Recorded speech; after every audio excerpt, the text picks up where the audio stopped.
আজকে আমরা দর্শক চলে এসেছি আমাদের কাঙ্ক্ষিত সবার খুবই পরিচিত আডলফ খান, যে খুবই সম্প্রতি সুদর্শন পুরুষের অ্যাওয়ার্ড পেয়েছেন। সো ভাইয়া কেমন আছেন? আলহামদুলিল্লাহ, অনেক ভালো আছি। আপনি কেমন আছেন? জি ভাইয়া, আমিও ভালো আছি। আপনার আপনার অনুভূতিটা আসলে ভাইয়া জানতে চাচ্ছিলাম, যে সম্প্রতি আপনি যে অ্যাওয়ার্ডটা পেয়েছেন তারপর আমরা অনেক মিশ্র প্রতিক্রিয়া দেখতে পাচ্ছি ফেসবুকে, সব প্ল্যাটফর্মে। সো আপনি এটাকে কিভাবে দেখছেন? আসলে দেখেন, নিজেকে যদি আলাদা করে আর 8-10টা মানুষ থেকে আলাদা করতে হয়, মানুষ আপনাকে নিয়ে সমালোচনা করবেই। তারপরও এটাকে ওভারকাম করা, মানুষ আগে প্রচুর হাসতো, এখন সেটাকে অনেক ওভারকাম করে আসছি। মানুষ এখন অ্যাপ্রিসিয়েট করছে। লাস্ট কিছুদিন আগে অ্যাওয়ার্ড পেলাম, আপনারা তো দেখলেনই।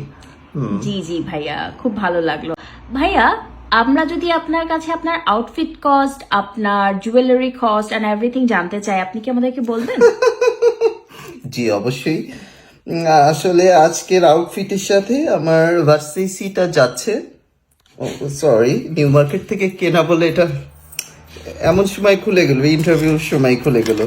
যাই হোক, এটার আমি ওই পরিচিত মামার কাছ থেকে কিনি, তো আংটিও পড়ে যাচ্ছে। ও মাই গড, আসলে জিনিসটাকে স্কিপ করা যায় একটু। যাই হোক, আপনি কন্টিনিউ করেন। এটা আসলে ভার্সিসি, হ্যাঁ। ওকে ভাইয়া, আমরা যদি আপনার আউটফিট কস্টটা জানতে চাই, এটা কি আপনার নিজস্ব ডিজাইনার নাকি আপনি কোথা থেকে কিনেছেন?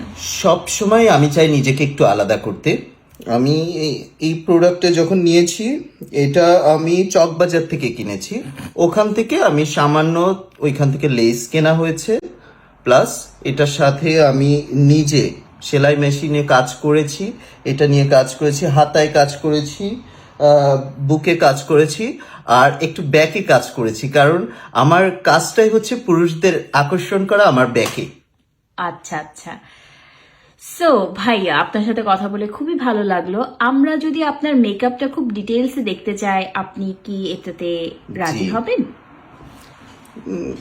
নিতে পারেন আসলে।